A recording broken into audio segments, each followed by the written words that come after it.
qui est Nathalie Niaison. Bonjour, vous êtes députée de la Drôme, vous êtes également maire de Bourg-de-Péage.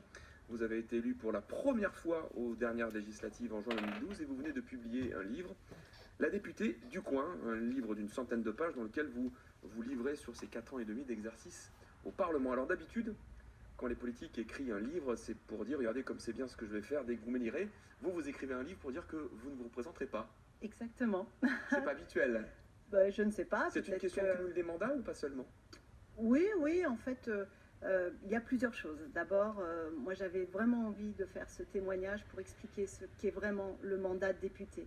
Et puis effectivement, j'exprime tout mon ressenti, tout ce que j'ai vécu, tous mes sentiments, et notamment celui de vouloir rester maire de Bourg-de-Péage plutôt que de continuer l'aventure au Palais Bourbon. Vous vous épanouissez plus sur un mandat local que sur un mandat parlementaire à la capitale?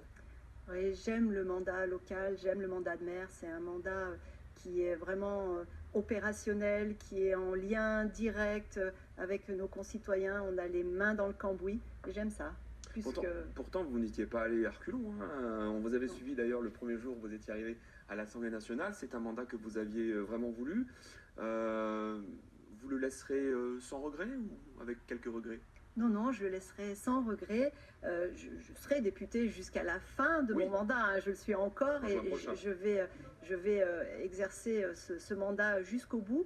Mais à choisir, puisqu'il faut choisir avec le non-cumul des mandats, j'ai vraiment choisi d'être maire de Bourg-de-Péage parce que j'ai envie d'un mandat collectif, un mandat avec une équipe, un mandat sur le terrain.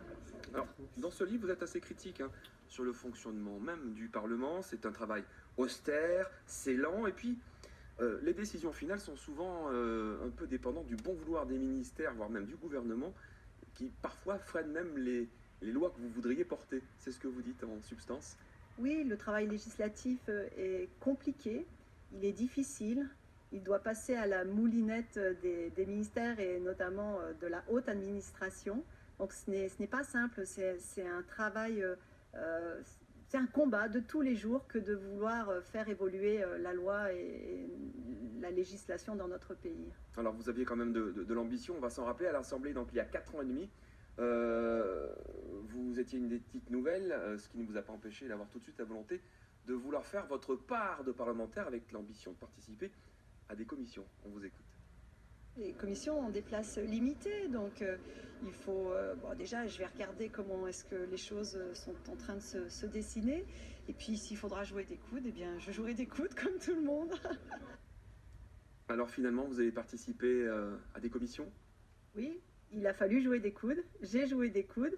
Et il faut tout le temps jouer des coudes à l'Assemblée nationale. Mais bon, j'ai été membre de la commission des lois et aujourd'hui je suis membre de la commission de la défense.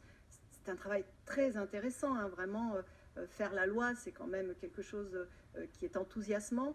Mais j'aime ce mandat local, un mandat totalement différent. Vous êtes assez également critique dans ce livre sur votre groupe parlementaire socialiste. Vous dénoncez, il y a je vous cite, peu de collectifs, beaucoup d'individualité, de féodalité.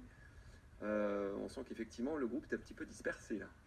Bon, déjà, le groupe socialiste et républicain, c'est près de 300 députés. Donc, vous imaginez, c'est pas simple d'exister au milieu de ce nombre. Et oui, nous avons tous gagné une élection uninominale. Nous avons tous gagné une élection sur notre nom. Quand on arrive à l'Assemblée, nous sommes tous des winners, avec des ambitions plus ou moins importantes.